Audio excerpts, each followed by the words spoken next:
ఈరోజు నేను పటాన్ చెరువు రావడానికి ఏకైక కారణం ఏమిటంటే ఈ రన్ ఫర్ జీసస్ కోఆర్డినేటర్స్ వచ్చి నన్ను అడిగిన తర్వాత నేను ఆలోచించాను.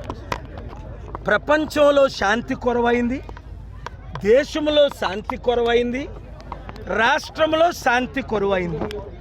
దానికి ఉదాహరణే మణిపూర్ లక్షల మంది కనిపించకపోవడం, వేల సంఘాలను కూల్చేయడం. అలాగే ఇప్పుడు ప్రవీణ్ పగడాల ఏప్రిల్ మార్చి 24న ఘోరంగా దారుణంగా గంటల పాటు ఆయన్ని చంపేసి ఆ డెడ్ బాడీని అక్కడ పడేసి దాని మీద బుల్లెట్ యాక్సిడెంట్ అయినట్టు చిత్రీకరించారని పోస్ట్ మార్టం రిపోర్టర్సు, అలాగే డాక్టర్సు, అలాగే నాకైతే నర్సులు స్టాఫ్ చెప్పారు ఇది హత్య అండి. ఒక సర్కిల్ ఇన్స్పెక్టర్ చెప్పారు ఇది హత్య అని. తెలిసిన ఫ్యామిలీ మెంబర్స్ మేము మాట్లాడలేము, ఇది హత్యనండి. ఆయన ఎవరితో 45 నిమిషాలు మాట్లాడారో చనిపోక ముందు ఆయన చెప్పారు ఇలాగ రుజువులతో నేను చూడలేదు ఇది హత్య యాక్సిడెంటా. కానీ నా ఇన్వెస్టిగేషన్లో అందరితో మాట్లాడితే కొన్ని వందల మందితో ఇది కేవలం హత్య.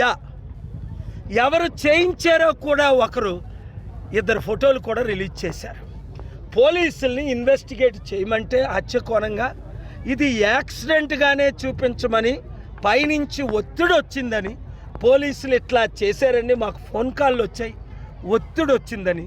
దానిని నోరు మూయించడానికి చంద్రబాబు నాయుడు గారు నిన్న గుడ్ ఫ్రైడే రోజుని పాస్టర్కి 5,000 ఇస్తాం అంటే అర్థమేంటి? పాస్టర్లారా మీరు నోరు మూసుకోండి. 8,000 మంది పాస్టర్లకు 5,000 ఇస్తే 80,000 మంది పాస్టర్ల సంగతి ఏంటి? అది కూడా ఇప్పుడు ఇవ్వడం ఏంటి?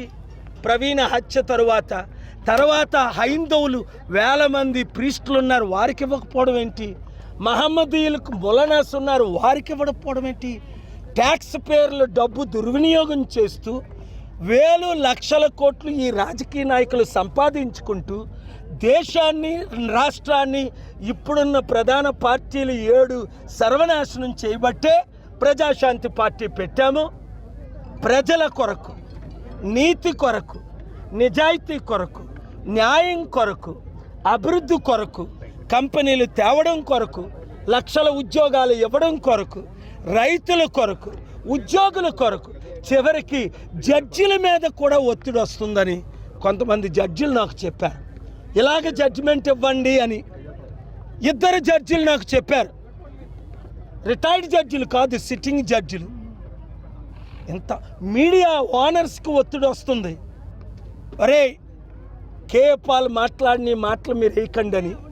కొంతమంది బానిసలు అయిపోతున్నారు, ఎక్కువ మంది ఈ సత్యాన్ని నేను ఎందుకు ప్రజాశాంతి పార్టీ పెట్టానో తెలిసి కనుక చూపిస్తున్నారు. కాబట్టి హిందూ ముస్లిం క్రిస్టియన్స్ శాంతిగా ఉండాలంటే, అభివృద్ధి జరగాలంటే, మరలా మణిపూర్ మన తెలుగు రాష్ట్రాలు కాకుండా ఉండాలంటే వింటున్న ప్రతి ఒక్కరూ 7569441275కి పటాన్ చెరువనో, కరీంనగరనో, ఖమ్మమనో, తణుకనో మీ నియోజకవర్గం పేరు ముందు పెట్టి నా పేరు మీ పేరు పెట్టి 100 మందిని చేర్చండి. ఈరోజు 1000 మంది ఎలాగైతే కమిట్ అయ్యారు, 3,000 4,000 మంది కమిట్ అయ్యారు, అలాగే మీరు కూడా ఒక్కొక్కరు గ్రూపు పెట్టండి.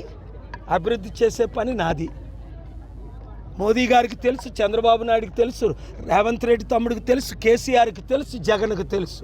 కేఏ పాల్ వస్తేనే అప్పులు తీరుతాయి, అభివృద్ధి జరుగుతుంది. చక్కగా ఇండియా చైనా కంటే అమెరికా కంటే ముందు అడుగు ఉంటుంది. ఇప్పుడు అడుక్కునే పరిస్థితి, అడుక్కున్నా డబ్బులు ఎవరు ఇవ్వట్లేదు. లక్షల కోట్లు అప్పు, 350 లక్షల కోట్లు ఊహించనంత అప్పు అయిపోయింది. అందుకనే ఇప్పుడు హిందూ క్రిస్టియన్ లేదా హిందూ ముస్లిం మధ్య ఇది పెద్ద అజెండాతో గొడవలు జరుగుతున్నాయి. ఇంకా రాబోయే రోజుల్లో ఎక్కువ గొడవలు జరుగుతాయి. గొడవలు జరగకూడదు, శాంతి మన దేశంలో ఉండాలి. హిందూ ముస్లిం క్రిస్టియన్స్, నేను పుట్టిందే హిందువుని, యేసు ప్రభు రక్షకుడని నమ్ముకున్నా. కులం మార్చుకోలేదు, మతం మార్చుకోలేదు. నేను ఎవరిని ఏ మతాల్ని ఏ రోజు దూషించలేదు. అందరినీ నేను గౌరవిస్తాను. అందరూ శాంతిగా ఉండాలన్న కోరిక.